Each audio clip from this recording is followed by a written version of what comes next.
Buenas noches, me llamo Marcos. Espero que estén bien, seré el narrador del relato esta noche. Me gustaría saber desde qué ciudad nos escuchan. Les pido que primero se suscriban al canal y dejen un comentario. Se los agradezco desde ya. En el corazón del Triángulo Dorado, año 2009, un escuadrón de élite con 30 sicarios fue enviado a recuperar un convoy perdido. Lo que encontraron fue un matadero que desafiaba cualquier lógica humana. Para ocultar la vergüenza de la masacre, la organización mintió. El informe oficial culpó a los militares de una emboscada, pero el único sobreviviente escapó con el olor a ozono y cobre pegado a la memoria. Recordaba las radios gritando estática pura justo antes del ataque. Recordaba las garras en el acero blindado. Durante 15 años, su silencio fue la garantía de su supervivencia, hasta que un titular reciente confirmó su peor miedo. La fauna salvaje de esa sierra ha vuelto a cazar.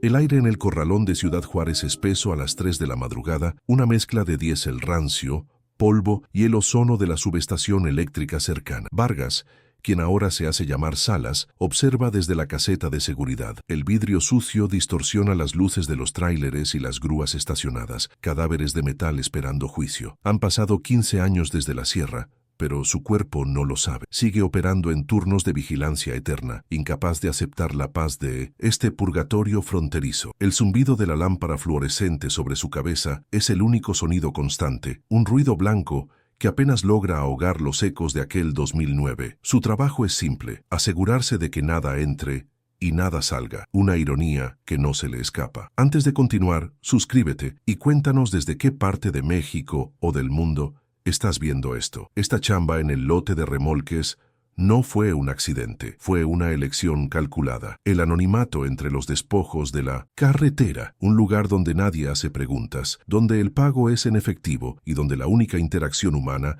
es un gesto vago al trailero que llega tarde. Es lo opuesto a la Sierra Madre. Allá arriba, el aire era delgado, frío y olía a pino. Aquí abajo, el aire es denso y huele a llanta quemada. Vargas prefiere el segundo. El primero le recuerda la altitud y lo que vivía en ella. El desierto de Chihuahua es plano, abierto y honesto en su brutalidad. La sierra era vertical, claustrofóbica y llena de secretos tan antiguos como las piedras. El insomnio es su compañero más leal, un centinela que nunca abandona su puesto. 3 horas de sueño intermitente es un lujo. Cierra los ojos y la oscuridad del corralón se transforma en la negrina del bosque de Durango. Los chasquidos del metal enfriándose en el patio se convierten en ramas rompiéndose bajo un peso imposible. Se levanta, revisa las cerraduras, camina por el perímetro. La rutina es un ancla. En Sinaloa, la rutina era logística, era anticipar movimientos enemigos, era entender el terreno. Ahora la rutina es solo sobrevivir a la noche, una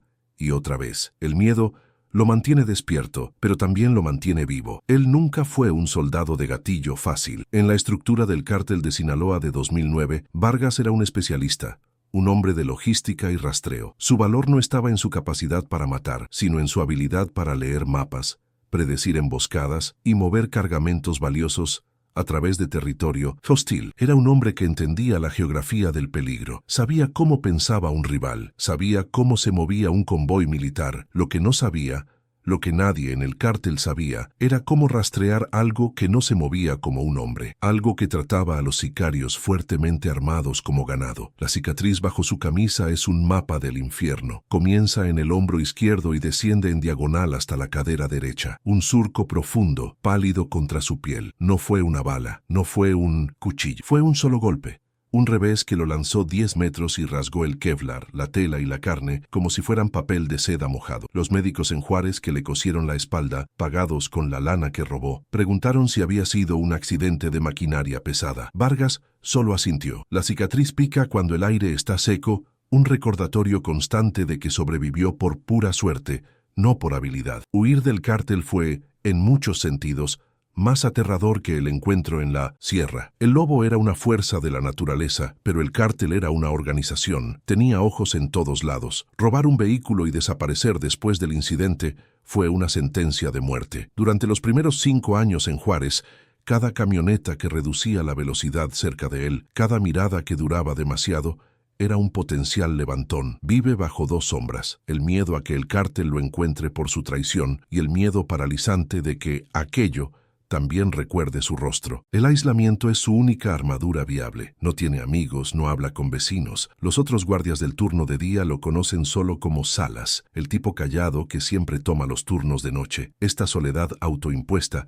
es una disciplina militar. Los apegos son lastres, los apegos son palancas que el enemigo puede usar. En la sierra, vio a hombres duros, asesinos con cientos de muertes en su haber, gritar por sus madres antes de ser arrastrados a la oscuridad. Vargas decidió allí que no volvería a tener a nadie por quien gritar. Su rutina nocturna es metódica. Café negro instantáneo, hervido en una pequeña parrilla eléctrica. Un bolillo duro. Revisa los registros de entrada y salida, aunque nadie los lee. Luego se sienta y observa los monitores de seguridad. 4 cámaras granuladas que cubren las entradas principales. Son tecnología primitiva, pero le ofrecen la ilusión de control. En la sierra tenían equipo de visión nocturna de grado militar, radios satelitales y sensores de movimiento. Nada de eso sirvió. La tecnología humana es irrelevante cuando el depredador ha estado cazando en ese mismo terreno desde antes de que los humanos trazaran mapas. El pueblo de las varas. Rara vez permite que el nombre flote en su conciencia. Un punto casi fantasma en la espina dorsal de la Sierra Madre Occidental. El corazón del Triángulo Dorado. Un lugar al que solo se llegaba por caminos de terracería traicioneros, vigilados por halcones que reportaban cada vehículo. Un punto de parada necesario para los cargamentos. Vargas había estado allí media docena de veces antes del incidente. Siempre sintió el peso del lugar. El aire era demasiado delgado, el silencio demasiado profundo. Un lugar donde las leyendas de nahuales parecían menos superstición y más una advertencia ambiental. La tensión pasiva de su vida actual es casi peor que el terror agudo del pasado. Es una espera sin fin. En el corralón, cada ruido tiene una explicación lógica. El viento, los trenes, distantes, los gatos callejeros. Pero él sigue buscando el patrón ilógico, el silencio incorrecto. El momento en que todos los sonidos ambientales se detienen a la vez. 15 años han pasado, y aunque el mundo exterior ve a un guardia de seguridad de mediana edad en una ciudad fronteriza peligrosa, la realidad es que Vargas nunca dejó la sierra. Sigue allí, agazapado en un barranco, conteniendo la respiración, esperando que la cacería termine. El gatillo no es un sonido, es una imagen en la pantalla de un celular barato, comprada en un tianguis. Durante el punto muerto de la noche, las 4:15 am, Vargas navega por blogs de nota roja y misterios locales. Es una forma de vigilancia, de monitorear el mundo exterior sin participar en él. Un titular secundario en un blog desconocido capta su mirada. Violencia inusual en Durango. Cuerpos encontrados cerca de las varas. Su pulgar se congela sobre la pantalla táctil rota. El nombre del pueblo fantasma salta hacia él, como si estuviera cargado de electricidad. Un escalofrío recorre su espalda, siguiendo la línea exacta de la cicatriz. El artículo es breve, lleno de jerga policial y especulación amateur. Habla de un presunto enfrentamiento entre células criminales, pero los detalles no cuadran. Los cuerpos, encontrados por leñadores, presentan mutilaciones que la fiscalía local describe como atípicas y atribuye a fauna salvaje de gran tamaño. Vargas siente que el café instantáneo se le agria en el estómago. Fauna. Recuerda los camiones blindados en 2009, abiertos como latas de atún. Recuerda torsos sin extremidades y rifles calibre .50 doblados por la mitad. Sabe perfectamente qué tipo de fauna es capaz de hacer eso. Una reacción física lo golpea. El aire en la caseta de seguridad se siente repentinamente delgado, como el aire de la sierra a miles de metros de altura. Un sudor frío brota en su frente y nuca. El olor a diésel desaparece, reemplazado por un olor fantasma, pino seco, ozono y el hedor metálico y cobrizo de la sangre fresca sobre la tierra fría. El zumbido de la luz fluorescente se intensifica, transformándose en el chillido agudo que escuchaba en las radios justo antes de que se cortara la comunicación. Sujeta el borde del escritorio de metal, sus nudillos blancos. El pasado no está muerto, ni siquiera es pasado. Intenta racionalizarlo. Han pasado 15 años. El Triángulo Dorado sigue siendo territorio en disputa. La violencia es el pan de cada día. Los nuevos cárteles son más salvajes, más teatrales en sus asesinatos. Quizás estén usando métodos de tortura para imitar las leyendas locales, para infundir miedo, pero esa explicación se siente hueca. La descripción de los cuerpos, desmembrados con precisión salvaje, choca con la lógica de una ejecución. Y el detalle crucial, enterrado al final del artículo: las armas de las víctimas estaban allí. No fue un robo, fue una declaración, o peor, una limpieza territorial. La mención de las varas desbloquea una bóveda de Minanesí, recuerdos que había mantenido sellada. Recuerda el viaje de 2009, el convoy perdido, 3 camionetas blindadas, 12 hombres, un cargamento valioso de goma de opio y cocaína destinado al norte. El patrón asumió que era una emboscada de un cártel rival, una violación directa de los códigos territoriales. La orden fue clara: encontrar el convoy, recuperar la mercancía y eliminar a los responsables. Vargas fue asignado al primer equipo de reconocimiento, el grupo enviado a evaluar la situación antes de que llegara el escuadrón de limpieza. Su trabajo era leer la escena del crimen. Lo que encontraron no fue una escena del crimen, fue un matadero. Los vehículos estaban volcados al fondo de un pequeño cañón, no por una explosión, sino como si hubieran sido empujados por una fuerza titánica. Las puertas blindadas de las camionetas estaban arrancadas de sus bisagras. El hedor era abrumador. Vargas, el rastreador, fue el primero en bajar. El suelo estaba cubierto de casquillos. Los hombres habían luchado, habían vaciado cargadores enteros contra algo que apenas había dejado huellas claras. Vio marcas de garras en el acero de un chasis tan profundas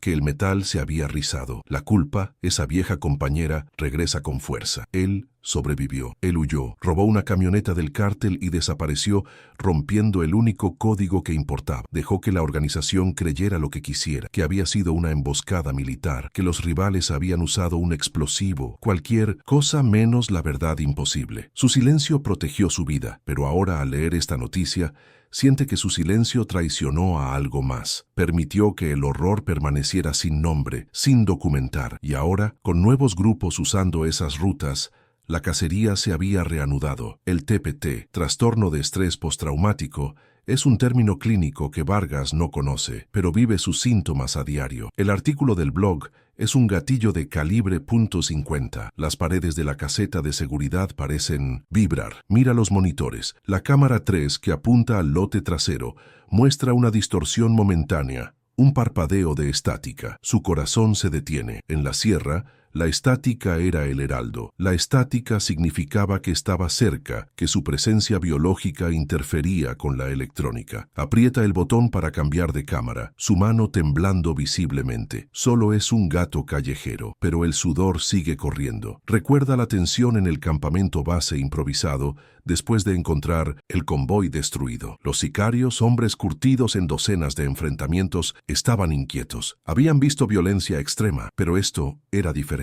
Faltaba la lógica del enemigo. La droga y el dinero estaban esparcidos, intactos. Las armas de los muertos estaban tiradas junto a sus manos cercenadas. Quienquiera que hiciera esto, no lo hizo por ganancia material, lo hizo por deporte, o peor, por obligación territorial. Fue una ejecución de una ley más antigua que cualquier cártel. El patrón, furioso por teléfono satelital, no aceptó la explicación de Vargas sobre la anomalía. Para el patrón, todo tenía una explicación humana: traidores, rivales, gobierno. Ordenó la cacería. Envió a su mejor escuadrón de limpieza, 30 hombres equipados con lo mejor: barrets, miras térmicas, lanzagranadas. Iban preparados para una pequeña guerra contra humanos. Vargas fue obligado a quedarse como su rastreador principal. Su conocimiento del terreno ahora era una maldición. Debía guiarlos hacia algo que su instinto de supervivencia le gritaba que debía evitar a toda costa. El miedo que siente ahora en Juárez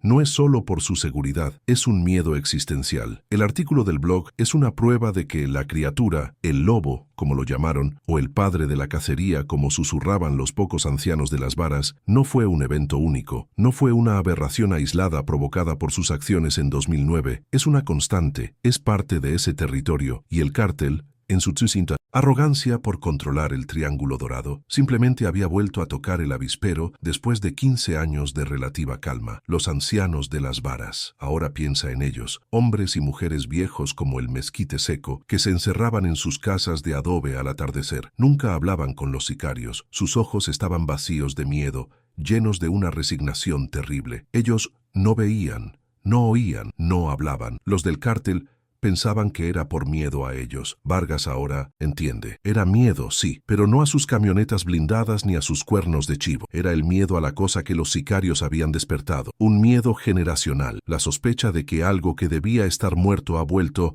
es incorrecta. Vargas lo sabe en sus huesos. Nunca murió. Simplemente terminó su cacería en 2009 y volvió a dormir o a observar. Los 30 hombres que fueron a cazarlo solo sirvieron como una comida o una lección. Ahora, la nueva actividad en la zona lo ha despertado de nuevo. La pregunta que aterroriza a Vargas no es si la criatura ha vuelto, sino si después de 15 años se ha vuelto más inteligente, si ha aprendido de su encuentro con la tecnología humana. La caseta del corralón se siente como un ataúd. El conflicto interno es paralizante. Su deber, un concepto retorcido aprendido en el cártel, era la lealtad. Su supervivencia dependía del silencio, pero la culpa por los hombres que murieron y la culpa por los que morirán ahora exige una acción. No puede volver, no puede luchar, pero puede hablar, puede advertir. El anonimato de Internet, el mismo que le trajo la noticia, podría ser su única arma. El rastreador, ahora un fantasma en Juárez, decide que es hora de dejar un nuevo tipo de mapa. El miedo a la criatura es tangible, un sabor a cobre en la boca, pero el miedo al cártel es más práctico. Si habla, si los detalles de la masacre de 2009 salen a la luz, si alguien conecta los puntos, el cártel tiene una memoria larga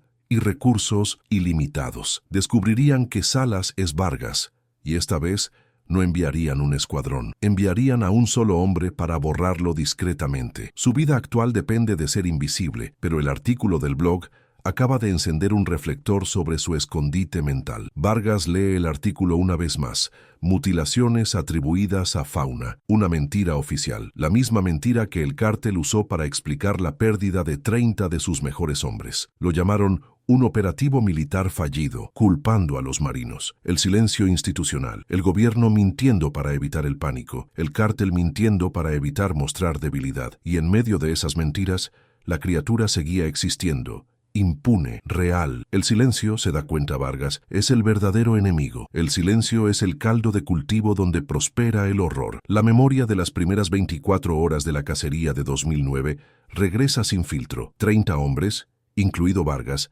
internándose en el bosque espeso de la Sierra Madre. La arrogancia era palpable. Eran sicarios de élite, los limpiadores. Habían sobrevivido a emboscadas militares y guerras internas. Estaban cazando a otros hombres, quizás a un grupo de zetas que se habían perdido y vuelto locos. La atmósfera era tensa, pero profesional. El primer error fue la confianza. Creían ser los depredadores alfa en esa cadena alimenticia. El bosque simplemente los observaba, paciente, antiguo. Vargas fue quien encontró las primeras señales claras, lejos del convoy destrozado. Huellas. No eran de oso, no eran humanas. Eran impresiones bípedas, enormes, con 3 garras frontales claras y un espolón trasero. El peso que las había formado era inmenso, hundiendo la huella profundamente en la tierra seca, informó por radio al líder del escuadrón. La respuesta fue despectiva. Debe ser una broma de los locales, pero Vargas, el rastreador, vio la cadencia. El paso era largo, inteligente, no el de un animal errático. Se movía con propósito. El primer contacto ocurrió al anochecer. Estaban estableciendo un perímetro cerca de la entrada de una mina abandonada. La criatura no atacó de frente, usó distracción. Un sonido fuerte,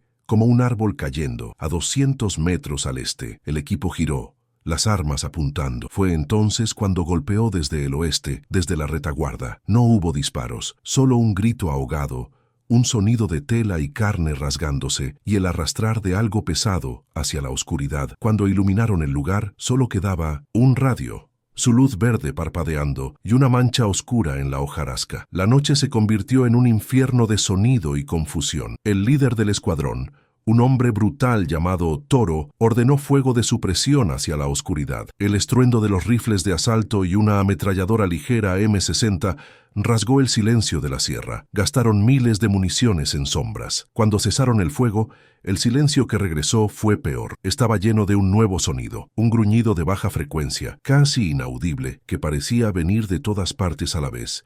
Se dio cuenta Vargas, una risa. Fue entonces cuando falló la tecnología. Las radios satelitales empezaron a emitir estática pura. Los dispositivos de visión nocturna se inundaron de nieve blanca cada vez que se apuntaban hacia el área donde sentían el movimiento. La criatura, fuera lo que fuera, emitía algún tipo de interferencia, o quizás su biología simplemente no era compatible con la electrónica humana. Los hombres estaban ciegos, sordos y rodeados. La arrogancia se evaporó, reemplazada por un miedo primitivo. Eran los mejores asesinos del cártel y estaban siendo cazados como niños. El lobo, como empezaron a llamarlo, demostró una inteligencia táctica aterradora. No caía en sus trampas, evitaba los campos de tiro despejados, usaba los túneles de las minas abandonadas, un laberinto que conocía perfectamente para aparecer y desaparecer. Atacaba los puntos débiles, el hombre que se alejaba a orinar, el vigía, distraído. No mataba para comer de inmediato, mataba para desmoralizar. Dejaba los cuerpos en lugares visibles, pero horriblemente desmembrados. Un torso aquí, una cabeza allá. Una guerra psicológica. Vargas recuerda el olor. Antes de cada ataque, el aire se llenaba de un hedor penetrante. No era el olor almizclado de un animal, era un olor químico, como cobre mojado, ozono y carne cruda. Era el olor de su presencia. Los hombres aprendieron a temer ese olor más que a las balas. Significaba que estaba cerca, observando, decidiendo quién era el siguiente. Varios hombres rompieron filas, víctimas del pánico. Corrieron hacia el bosque y fueron silenciados en segundos. La disciplina del cártel se disolvió. La criatura medía casi 3 metros de altura. Vargas la vio claramente una vez, a la luz de una bengala que un sicario moribundo disparó. Era bípeda pero encorvada. Su piel era gruesa, oscura, como cuero curtido, no pelo. Su anatomía fusionaba de manera imposible rasgos humanos y caninos. Brazos largos y desproporcionados terminados en garras que parecían de obsidiana. Pero lo peor eran sus ojos. No brillaban en la oscuridad. Eran hundidos, inteligentes y llenos de un odio antiguo y territorial. Lo vio arrancar la puerta de una camioneta blindada con un solo brazo. El segundo día, Toro intentó una emboscada. Usó a 2 hombres como carnada cerca de la mina, mientras el resto esperaba con armas pesadas. El lobo pareció entender la táctica. Ignoró a la carnada. En su lugar, provocó un derrumbe en la ladera sobre la posición principal. Rocas y árboles cayeron sobre el equipo de armas pesadas, aplastando a 3 hombres y la M60. Usó el terreno contra ellos. Estaba jugando. Estaba enseñándoles que sus armas eran irrelevantes. Vargas, escondido, observó cómo la criatura se movía entre el caos, acabando con los heridos. El silencio institucional comenzó incluso antes de que terminara la masacre. Toro, dándose cuenta de que la misión era un fracaso catastrófico, intentó contactar al patrón. La única transmisión que logró salir fue fragmentada. Emboscada, militar, nos superan en número. Mintió. No podía admitir que algo que no era humano estaba aniquilando a su equipo de élite. Era mejor culpar al gobierno, a los marinos. Era la única verdad que el patrón aceptaría. El cártel necesitaba un enemigo humano para justificar su fracaso. Los cuerpos eran la peor parte. No estaban simplemente asesinados, estaban desensamblados. La criatura parecía tener un entendimiento perturbador de la anatomía, pero también del equipo. Los chalecos de Kevlar estaban abiertos, las armas estaban rotas. Vargas encontró a un hombre cuyo radio había sido arrancado de su equipo y metido a la fuerza en su propia garganta. No era hambre, era desprecio, era un mensaje. Su tecnología es basura. Su violencia es infantil. El horror progresivo se basaba en los sentidos, el chasquido de huesos en la distancia, el olor a cobre, el gruñido estático en los radios y el silencio absoluto de los hombres que desaparecían. No gritaban por mucho tiempo. La criatura era eficiente. Vargas, el rastreador, se convirtió en el rastreado. Dejó de pensar como un sicario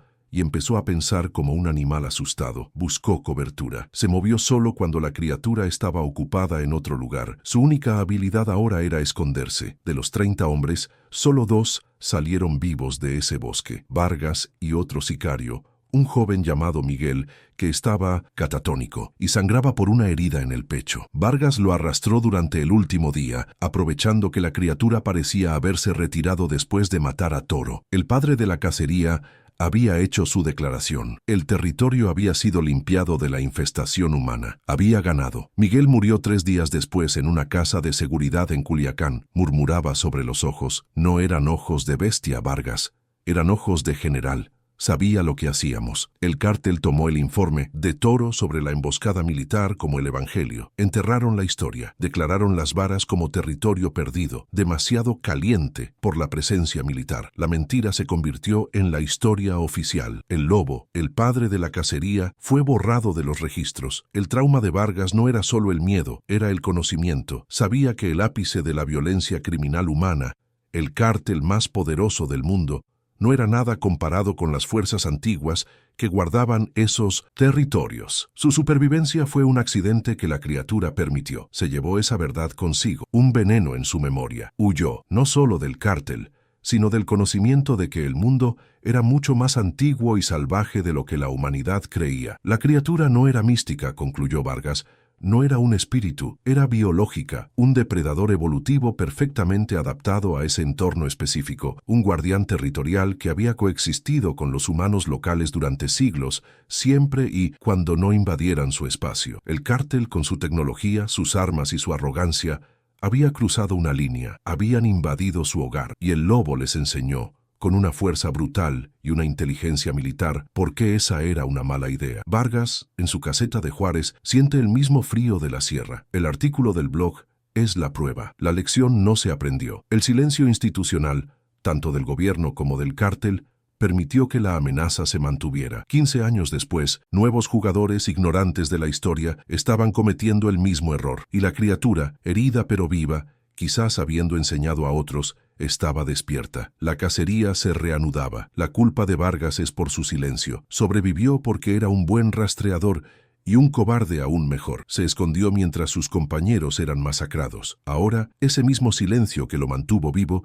estaba permitiendo que más murieran. El artículo del blog no era una noticia, era una citación. El pasado exigía su testimonio, y esta vez, aunque no pudiera luchar, no se quedaría callado. Su confesión sería su última misión de reconocimiento. La decisión está tomada. Vargas no va a volver a Durango. Sería un suicidio, y no uno rápido. El cártel que opera allí ahora lo mataría por ser un desconocido, y si el lobo no lo mataba primero, su regreso no será físico. La batalla final se librará desde la sucia caseta de seguridad en Juárez, usando la única arma que le queda, la verdad. El horror que vivió debe ser documentado, no como una leyenda de fogata, sino como un reporte de operaciones. Su objetivo es la redención, no a través de la violencia, sino de la advertencia. El primer obstáculo es su propio miedo. El miedo al cártel es visceral. Sabe cómo operan. Sabe que monitorean Internet buscando información sensible. Si publica algo demasiado específico sobre la operación de 2009, si un halcón digital conecta los detalles, lo rastrearán. Incluso un nombre falso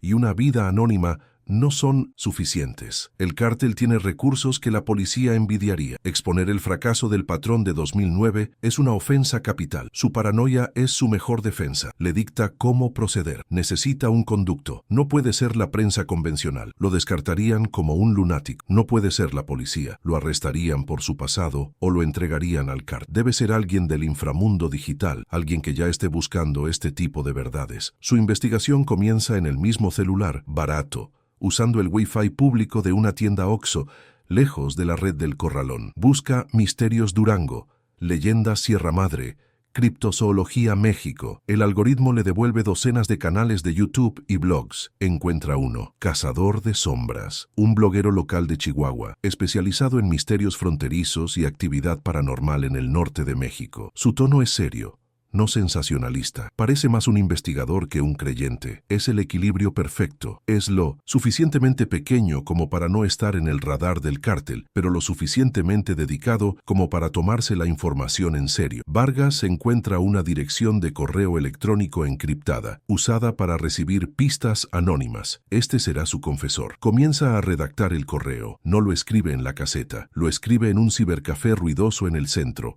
pagando en efectivo, en una computadora pública. Su narración es fría, militar, como un informe de daños. No soy un creyente, fui un participante. Esto no es un nahual, es un abloe, anomalía biológica localmente observada, endémica. Inventa el término en el momento, dándole un peso de burocracia, de algo que podría existir en un expediente clasificado. Quiere que el blogger entienda que esto no es folclore. El obstáculo de la burocracia no es gubernamental, sino criminal. Debe entregar los hechos sin exponer su propia identidad ni las operaciones del cártel que no estén relacionadas con el lobo. Habla de una organización en 2009. Habla de logística y pérdida de activos. Usa la jerga corporativa del crimen organizado para describir la masacre. Describe el equipo que llevaban, la arrogancia, el primer contacto. Cada palabra es elegida con el cuidado de un rastreador revisando el terreno en busca de minas. La investigación se mezcla con el recuerdo. Mientras escribe sobre la estática en las radios, el olor a cobre y la visión de la criatura bajo la bengala, su cuerpo reacciona. Sus manos tiemblan sobre el teclado. El sudor frío regresa. La gente a su alrededor en el cibercafé desaparece. Vuelve a estar en la sierra. El confronto físico que el destino le niega ahora lo revive mentalmente. El sonido de los teclados se convierte en el chasquido de las garras del lobo sobre el metal de la camioneta. El envejecimiento físico es otro enemigo. A los 48 años, su cuerpo es un mapa de dolor. La cicatriz en su espalda es una molestia constante. Sus rodillas truenan por el frío del desierto. Ya no es el hombre que podía correr por barrancos. Esta confesión digital es su última batalla porque su cuerpo ya no soporta otra física. La rabia que siente no es la de un guerrero, es la rabia impotente de un sobreviviente que ve repetirse la historia y solo puede gritar desde las sombras. Describe la inteligencia de la criatura, cómo usó los túneles, cómo desmanteló el equipo pesado, cómo pareció entender sus tácticas de emboscada y las usó en su contra. No estábamos peleando contra un animal. Escribe, estábamos peleando contra un general de guerrilla que había estado defendiendo ese territorio durante 1000 años. Nosotros éramos los invasores, y nos trató como tales. Nos enseñó que nuestras armas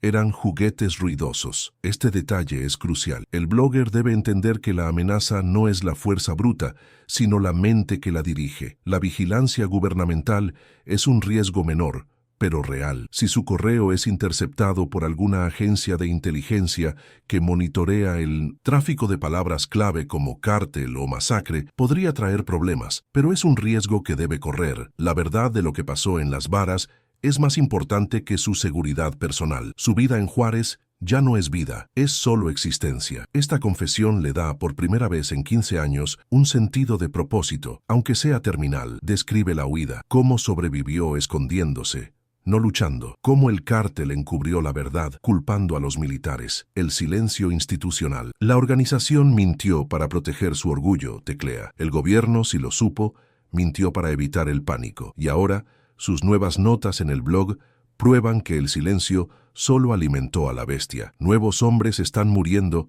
porque nadie les advirtió. La culpa que lo ha consumido durante 15 años se vierte en el documento digital. El bloguero, cazador de sombras, es ahora el único receptor de esta verdad. Vargas se pregunta si el hombre entenderá el peso de lo que recibe, si lo publicará, o si lo descartará como la fantasía de un loco. Para asegurarse, decide adjuntar una prueba, algo que solo alguien que estuvo allí podría saber. No una foto, no tenía una coordenada, la ubicación exacta de la mina principal que el lobo usaba como guarida, una que no estaba en ningún mapa oficial. El cazador de sombras es joven, según su foto de perfil, un investigador aficionado. Vargas se da cuenta de que no solo está confesando, está pasando la estafeta, está armando a la siguiente generación con el conocimiento que a él le costó 30 vidas. No vayas allí, escribe Vargas, no intentes ser un héroe, solo cuenta la historia, advierte a la gente. El silencio es el enemigo, el silencio es lo que lo deja cazar. La culminación de su batalla no es una explosión, sino un clic. Relee el correo una última vez. Es el testamento de un fantasma. Es su confesión final. Es un acto de traición al cártel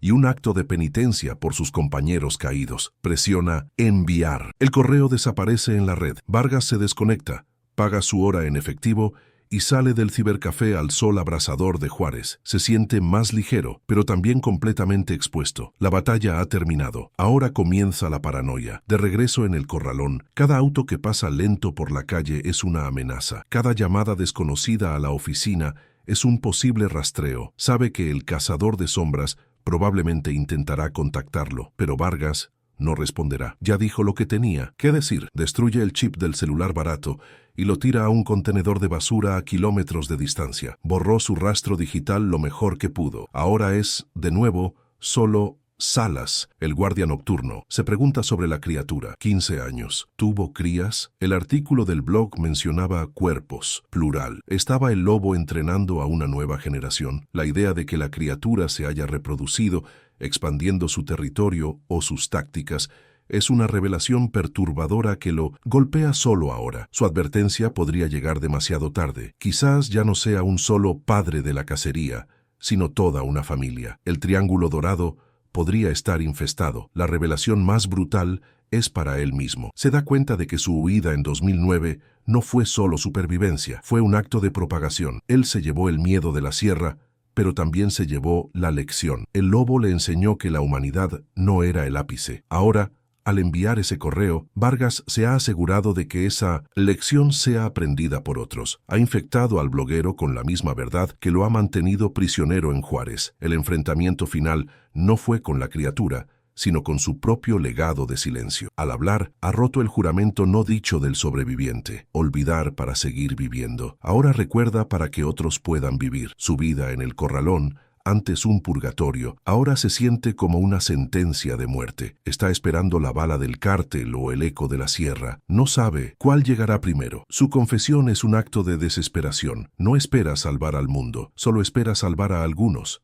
a los nuevos sicarios, a los leñadores, a los excursionistas imprudentes. El padre de la cacería está despierto. Escribe en un último pensamiento para sí mismo, y ahora sabe cómo olemos, sabe cómo pensamos, sabe cómo funciona nuestro equipo, y tiene hambre. ¿Te está gustando esta historia? Deja un like y suscríbete al canal. Ahora continuamos con el vídeo. La confesión está enviada. Vargas se sienta en la silla de plástico de la caseta, observando cómo las primeras luces grises del amanecer de Juárez comienzan a borrar las sombras en el corralón. El acto de enviar el correo electrónico no le trajo paz, le trajo finalidad. Siente el peso de sus 48 años, cada uno de los últimos 15 vividos en tiempo prestado. La lucha ya no es física, nunca lo fue realmente, no para él. Su lucha siempre fue contra la memoria, contra la verdad imposible que el cártel y el mundo racional habían decidido enterrar. El silencio de la madrugada en el desierto es diferente al silencio de la sierra. El silencio aquí está vacío. El silencio de la sierra estaba lleno, preñado de una observación activa, de una inteligencia antigua. Al pasar su legado al cazador de sombras, Vargas ha pasado también la maldición de esa observación. Ahora, el bloguero será quien mire 2 veces a las sombras, quien cuestione el silencio del bosque, la responsabilidad histórica, el deber de recordar. Lo que otros olvidan ahora es de él. Piensa en los hombres que murieron, 30 sicarios, hombres brutales que probablemente merecían la muerte, pero no esa muerte, no ser desmantelados como juguetes rotos por algo que desafiaba la lógica. Su confesión no fue por ellos, no realmente, fue por la verdad del evento, fue para registrar que existió una fuerza en ese monte capaz de aniquilar el pináculo de la depredación humana con facilidad táctica, casi con desdén. La arrogancia humana necesitaba un correctivo, y el lobo se lo dio. Sabe que el cazador de sombras recibió el mensaje. Puede sentirlo, puede imaginar al joven investigador leyendo el informe, su escepticismo inicial dando paso al horror, mientras las coordenadas y los detalles técnicos resuenan con una verdad que no puede ser inventada. Vargas le ha entregado un arma cargada. Depende del bloguero si la dispara como advertencia o si se vuela la mano con ella, yendo a buscar la mina. Vargas reza por lo primero. Esta confesión terminal es su última entrada en el registro. Ha vivido como un fantasma y morirá como uno, ya sea por un sicario del cártel que finalmente ate los cabos sueltos o por la vejez en esta caseta polvorienta. Pero su historia ahora está ahí fuera. Es una cápsula del tiempo digital, una advertencia de que no todos los territorios en el mapa han sido conquistados. Algunos simplemente toleran nuestra presencia, y el cártel, en su sed de rutas, despertó a un soberano que no negocia. Amenaza no fue eliminada, eso es seguro. Vargas sabe que lo que hirieron en 2009 fue solo un rasguño, y lo que aprendió de ellos, de sus tácticas, de su tecnología, de su persistencia, lo hizo más fuerte. El lobo aprendió del hombre, aprendió que el hombre regresa, y los nuevos cuerpos cerca de las varas son la prueba de que la criatura ahora es más eficiente. No hay informes de sobrevivientes esta vez, no hay un Vargas que escape. La lección fue completada. El sol sale sobre Juárez, pintando el cielo de un naranja sucio. Vargas apaga la luz fluorescente de la caseta. El zumbido cesa. El silencio llena el pequeño espacio. Es casi pacífico. Su deber está cumplido. Ya no es el único custodio del horror de la Sierra Madre. Ha pasado la antorcha. O quizás ha encendido una bengala de advertencia sobre un barril de polvo. El resultado ya no depende de él. Observa el monitor de la cámara 3, la que da al fondo del lot. La estática regresa por un segundo. Un parpadeo. Probablemente solo el sol golpeando el lente. Pero Vargas no se mueve. Su corazón no se acelera. Simplemente observa. Sabe que la criatura no está en Juárez, pero el miedo que representa, la verdad de su existencia, está en todas partes. Está en cada parche de oscuridad que la civilización no ha podido iluminar por completo. El legado de la operación de 2009 no son los muertos, ni la droga perdida. Es el conocimiento de que no somos los depredadores alfa. Vargas, el rastreador, el logístico, el sicario, el guardia de seguridad, es el último testigo de esa verdad, y su confesión es la única lápida que tendrán esos 30 hombres. Una lápida que advierte a otros que no caben en el mismo lugar. Su lucha no fue por la redención. No hay redención para hombres como él. Su lucha fue por el registro. La historia la escriben los vencedores, y en la Sierra Madre, el vencedor fue el padre de la cacería. Vargas solo ha proporcionado el anexo, la nota al pie de página escrita con la sangre de su escuadrón. El turno de Vargas termina. Recoge su lonchera vacía. Sale de la caseta hacia la mañana de Juárez. Camina hacia el autobús. Un hombre de 48 años, cansado, con una cicatriz en la espalda. Pero hoy camina un poco más derecho. El peso del silencio se ha ido. Ha sido reemplazado por la certeza de que su voz, aunque sea la de un fantasma, finalmente ha sido escuchada. Su pensamiento final es una advertencia, una profecía que envió al bloguero, la frase final de su confesión: no busquen la cabeza del monstruo. El monstruo es la montaña, y la montaña no olvida. ¿Qué estarías dispuesto a callar para proteger al mundo? Deja un corazón si crees que hay verdades que merecen ser contadas. Comenta: el bosque no olvida, si también sientes que el silencio puede ser un enemigo.